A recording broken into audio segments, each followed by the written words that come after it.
तुम अमेरिका की नहीं सुनते हो बस इसलिए सीआईए ने क्यूबा की हेवीवेट पॉलिटिशियन फिडेल कैस्ट्रो को पॉइजन सिगार से मारने की कोशिश की।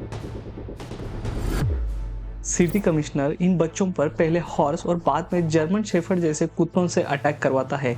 सोचो ये मंजर इतना बुरा था कि उस वक्त लाइव प्रोटेस्ट कवरेज करने वाले एक जर्नलिस्ट के वर्ड्स थे, my god they are just kids. 1960s का डिकेड अमेरिका में बड़े विरोध प्रदर्शन, मार्च अगेंस्ट गवर्नमेंट एंड दंगों का डिकेड था।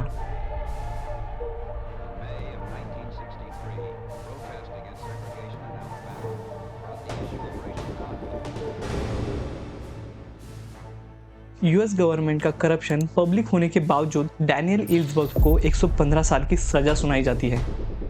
यूएस प्रेसिडेंट बिल क्लिंटन का 21 साल के लड़की के साथ रहा सीक्रेट रिलेशनशिप का पब्लिक होना भी इसी इन्वेस्टिगेटिव जर्नलिज्म का पार्ट था। I want you to listen to me. I'm going to say this again. The president adamantly denies the allegations.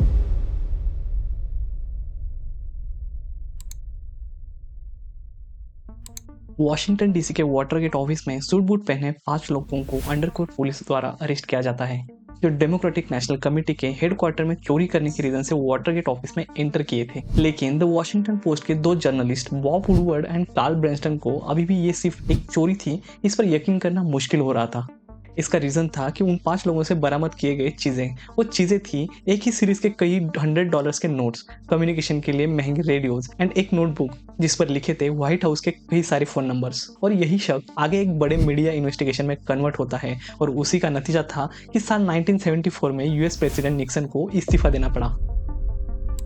US reporter Samuel Hersh the New York Times में एक article लिख के दुनिया को बताते हैं कि सीआईए कैसे अमेरिकन लोगों पर इलीगली स्पाई कर रही है। इसके बाद पब्लिक आउटरीच के कारण US Congress senator Frank church के लीडरशिप में एक इन्वेस्टिगेशन कमेटी बनाती है, जिसकी रिपोर्ट सारी दुनिया को चौंका देती है। इस रिपोर्ट से पता चलता है कि सीआईए ने क्यूबन पॉलिटिशियन फिडेल कैस्ट्रो को सिगार से पॉइजन देके मारने की कोशिश की है, और तो और कॉन्गो के फर्स्ट प्राइम मिनिस्टर को भी जान से मारने के लिए प्लानिंग और प्लॉटिंग की गई थी। इसके अलावा एफबीआई ने ऐसे कई ऑपरेशन स्टार्ट कर रहे थे जिसके अंदर student, journalist, civil rights leaders and anti war activist and even Martin Luther King junior को भी स्पाई किया जा रहा था। लेकिन इसके बाद यूएस में कई बड़े रिफॉर्म किए जाते हैं।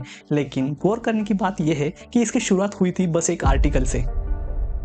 दोस्तों, इन 2 पावरफुल इवेंट से हम समझ सकते हैं कि कैसे यूएस मीडिया हमेशा US politician and US bureaucrats को एक्सपोज करने का काम करता है rather than doing any pleasing politics. इसके बिल्कुल उल्टा हम आज इंडिया में देख सकते हैं, जैसे only pleasing politics rather than actual reporting and investigation.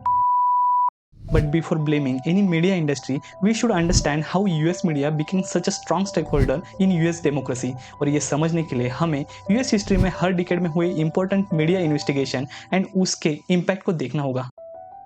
So starting with decade 1950s, ये समय था जब रशिया एंड यूएस में कोल्ड वॉर की शुरुआत हो चुकी थी। अब तक चाइना भी कम्युनिस्ट पार्टी के कब्जे में आ चुका था। यूएस में भी एक डर का माहौल बना हुआ था, जहां पॉलिटिकल लीडर्स किसी को भी कम्युनिस्ट बता के उसका करियर खत्म कर देते या उसे जेल में बंद करा देते। इसी दौरान साल 1950 में senator Joseph McCarthy US state department में कई कम्युनिस्ट जासूस काम करने का दावा करते हैं, और ये वक्त था कि बस एक्विजिशन के कारण ही बहुत लोगों का करियर खत्म हुआ तो कई लोगों की लाइफ। सेकेंड वर्ल्ड वॉर में जीत के बाद ये दौर था कि सीनेटर मैकार्थी की पॉपुलैरिटी भी बढ़ रही थी। लेकिन इसके बावजूद एक जर्नलिस्ट एडवर्ड मरो मैकार्थी के खिलाफ कई टीवी शोज करता है, जिसमें वो मैकार्थी के कॉन्ट्राडिक्टरी एक्यूजेशन एंड जिन लोगों पर एक्यूजेशन किए गए हैं उनकी स्टोरीज ब्रॉडकास्ट करता है। लेकिन ये सब देख सीनेटर मैकार्थी टॉपिक को कहीं और डाइवर्ट करने के चक्कर में जर्नलिस्ट मरो के साथ साथ यूएस आर्मी को भी एक्यूज करते हैं कि वो कम्युनिस्ट ग्रुप को सपोर्ट दे रहे हैं। लेकिन जर्नलिस्ट मरो के न्यूज आर्टिकल्स एंड कई कोर्ट हियरिंग के बाद साल 1954 तक, यानी सिर्फ 4 सालों में, सीनेटर मैकार्थी को पब्लिक से मिलने वाला सारा सपोर्ट कोलैप्स हो जाता है। इस पॉलिटिक्स वर्सेस मीडिया बैटल का इम्पैक्ट ये था कि 1950s के डिकेड में यूएस मीडिया में वो ट्रस्ट पैदा होता है कि हम पॉलिटिकल फियर मॉन्गरिंग को रोक सकते हैं, जो आज इंडियन मीडिया में बिल्कुल नहीं दिखता। इसके बाद है डिकेड 1960s। 1960s का डिकेड अमेरिका में बड़े विरोध प्रदर्शन, मार्च अगेंस्ट गवर्नमेंट एंड दंगों का डिकेड था। इसके रीजन थे गवर्नमेंट के खिलाफ ब्रॉडकास्ट हुई कई स्टोरीज। जैसे ये स्टोरीज थी उस वक्त के अमेरिका की, जब अमेरिकन ब्लैक लोग भी आज़ादी से बहुत दूर थे। Separate white only restaurant, separate school for black and white, band public park for black and violent policing, ऐसे कई मुद्दे थे जिस पर 2 मई 1963 को अलाबामा स्टेट के बर्मिंघम में कुछ प्रोटेस्ट शुरू होता है। अपने बेसिक राइट्स के लिए इस प्रोटेस्ट में बहुत सारे स्कूल चिल्ड्रन भी पार्टिसिपेट करते हैं, लेकिन ये प्रोटेस्ट रोकने के लिए सिटी कमिश्नर इन बच्चों पर पहले हॉर्स और बाद में जर्मन शेफर्ड जैसे कुत्तों से अटैक करवाता है। सोचो, ये मंजर इतना बुरा था कि उस वक्त लाइव प्रोटेस्ट कवरेज करने वाले जर्नलिस्ट के वर्ड्स थे, my god they are just kids. 3 मई की रात पुलिस प्रोटेस्ट करने वाले 1000 से भी ज्यादा बच्चों को जेल में डालती है। एनबीसी जर्नलिस्ट उस रात की अपनी वीडियो कवरेज में दिखाता है कि एक छोटी बच्ची हाथ में हथकड़ी पहने रो रही है। छोटे बच्चों को पुलिस वैन में जबरदस्ती ठूसा जा रहा है। एक 14 साल का लड़का जेल में बेड पर लेटे हुए अपने आज़ादी के गाने गा रहा है और बाकी बच्चों को हौसला दे रहा है। ये वीडियो रिकॉर्ड करते समय कैमरामैन के मुंह से अचानक वर्ड्स निकलते हैं, मैंने कई युद्ध देखे लेकिन अमेरिकन धरती पर पुलिस की बच्चों के साथ ऐसी की गई निर्दयता कभी नहीं देखी। और यही न्यूज़ रिपोर्ट्स थे जिसके कारण अमेरिका में एक ओपिनियन शिफ्ट दिखाई देता है, जिसके चलते प्रेसिडेंट केनेडी साल 1964 में सिविल राइट एक्ट्स ऑफ 1964 पास करते हैं। 1960s में हुए रिपोर्टिंग का इम्पैक्ट था कि मीडिया गवर्नमेंट एंड मिलिट्री को ओपनली क्वेश्चन करना स्टार्ट करता है, जो आज भी इंडिया में नामुमकिन सा लगता है।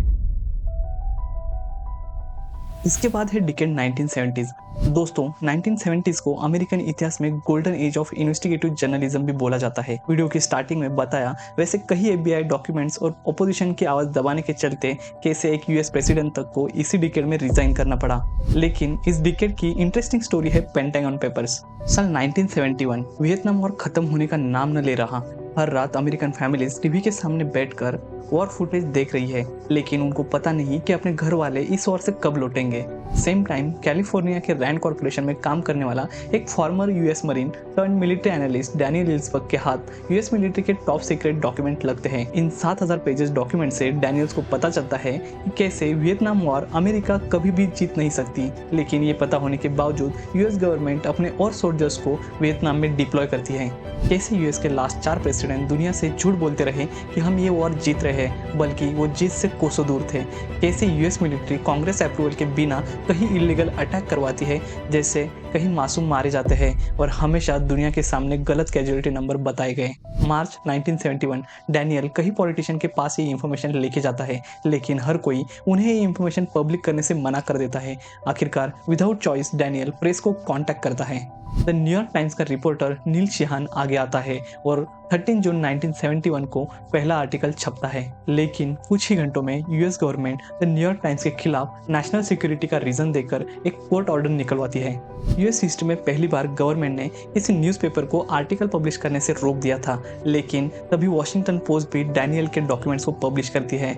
नतीजा था कि government versus media court battle start हो जाती है, लेकिन 30 जून 1971 को US मीडिया के फेवर में रिजल्ट आता है और सारे मिलिट्री डॉक्यूमेंट्स को पब्लिश किया जाता है। लेकिन ये सब के बावजूद डैनियल को 115 साल की सजा सुनाई जाती है। यस, 115 साल की सजा। इंटरेस्टिंगली बाद में पता चलता है कि during the trial US president के लोगों द्वारा डैनियल के खिलाफ साजिश करने हेतु डैनियल के साइकेट्रिस्ट ऑफिस से कुछ फाइल्स चोरी की जाती है। जब ये बात कोर्ट में पता चलती है तो सारा केस कोलैप्स हो जाता है और डैनियल को फ्री किया जाता है। सरप्राइजिंगली ये चोरी भी उन्हीं 5 सूट बूट पहने लोगों ने की थी जिन्हें फर्स्ट स्टोरी में पुलिस द्वारा वाटरगेट ऑफिस में अरेस्ट किया गया था।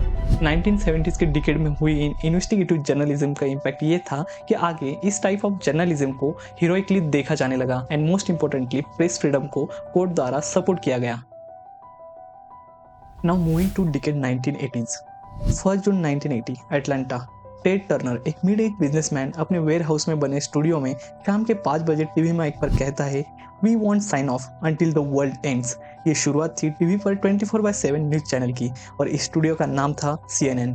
कई लोगों ने मजाक में कमेंट्स पास किए कि रात के 3 बजे किसको न्यूज़ देखना है, लेकिन फिर भी CNN दुनिया भर war, earthquake and hostage situation का लाइव कवरेज करता रहा। इसी का नतीजा था कि दुनिया के वर्ल्ड लीडर भी क्राइसिस सिचुएशन में पूछने लगे कि CNN क्या रिपोर्ट कर रहा है।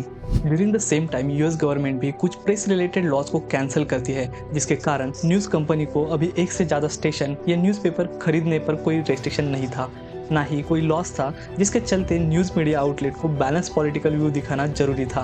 और इसी law relaxation and 24/7 news model के कारण 1980s के दशक में कई बड़ी कंपनीज मीडिया इंडस्ट्री में इन्वेस्ट करना स्टार्ट करती है। US की कई family own and independent newspapers को बड़ी बड़ी कॉरपोरेशन एक्वायर करती है। साल 1989 तक यूएस जर्नलिज्म एक $1 बिलियन इंस्टीट्यूशन बन चुका था। इस फाइनेंशियल फ्रीडम का इम्पैक्ट ये था कि मीडिया आउटलेट अब गवर्नमेंट से बिना डरे टेक्नोलॉजी एंड इन्वेस्टिगेटिव जर्नलिज्म पर अच्छा खासा पैसा स्पेंड कर सकता था। और इसी चीज को आप अगर इंडिया में देखोगे तो आज भी इंडियन मीडिया आउटलेट गवर्नमेंट की ओवर स्पेंडिंग एड्स या बिजनेस टाइकून्स के इन्वेस्टमेंट पर डिपेंड रहता है। इसके बाद है डिकेड 1990s। 1990 के दशक में 24/7 न्यूज ब्रॉडकास्ट के कारण investigative journalism reach the highest limit in USA. इसी डिकेड में यूएस प्रेसिडेंट बिल क्लिंटन का 21 साल के लड़की के साथ रहा सीक्रेट रिलेशन का पब्लिक होना भी इसी इन्वेस्टिगेटिव जर्नलिज्म का पार्ट था। लेकिन इस डिकेड में सबसे इंपॉर्टेंट इवेंट था यूएस मीडिया का किसी पावरफुल इंडस्ट्री के साथ टकराना। दरअसल ये इंडस्ट्री थी टोबैको इंडस्ट्री। हुआ यूं कि साल 1993 में जेफरी विगान, एक टोबैको कंपनी में काम करने वाला बायोकेमिस्ट, सीबीएस न्यूज रूम को इंफॉर्मेशन लीक करता है कि टोबैको कंपनी स्मोकर्स को हमेशा एडिक्टेड रखने के लिए सिगरेट की नेचुरल निकोटीन लेवल को बढ़ा देती है। टीनेजर्स को लाइफ टाइम सिगरेट कंज्यूमर कैसे बना के रखे, इस पर टोबैको कंपनीज रिसर्च करती है। इसके अलावा जेफरी प्रूफ शेयर करते हैं कि कैसे कंपनी सीईओ ने निकोटीन लेवल के बारे में यूएस कांग्रेस से झूठ बोला है। इन सारे डिटेल्स के साथ सीबीएस चैनल अपना न्यूज एयर करने ही वाला था, लेकिन तब तक एक tobacco company brown and Williamson CBS को $1 बिलियन लॉसूट से धमकाती है और इसी कारण सीबीएस चैनल की लीडरशिप इस न्यूज को आउट करने से मना कर देती है। लेकिन इसके बाद सीबीएस के न्यूज रिपोर्टर ही सीबीएस के कॉर्पोरेट ओनर्स के खिलाफ हो जाते हैं। लेकिन सीबीएस की बैकस्टेप के बावजूद the wall street journal and the New York times जैसे न्यूज रूम इस न्यूज को ब्रॉडकास्ट करते हैं, जिसके चलते टोबैको कंपनीज के खिलाफ हियरिंग स्टार्ट होती है और 4 साल के इन्वेस्टिगेशन के बाद टोबैको कंपनीज यूएस गवर्नमेंट के साथ अमेरिकन हिस्ट्री का सबसे बड़ा $206 बिलियन का सेटलमेंट एग्रीमेंट साइन करती है। 1990s के डिकेड में हुए इस रिपोर्टिंग ने दिखा दिया कि television can fight against the massive industry and win. दोस्तों, लास्ट 5 डिकेड की पास्ट स्टोरी से पता चलता है कि यूएस जर्नलिज्म 50 सालों में कैसे इवॉल्व हुआ होगा और इसी का नतीजा था कि साल 2000 के बाद भी अमेरिका में कई इंपैक्टफुल इन्वेस्टिगेटिव स्टोरीज पब्लिश होती है, जैसे एनएसए वारंटलेस वायरटैपिंग 2005, जहां media raise a voice against American national agency NSA, the Abu Ghraib torture scandal 2004, Enron and corporate fraud 2001 and 2002, Walter Reed Hospital Scandal 2007, Wall Street Collapse and Housing Crisis 2007 and 2008.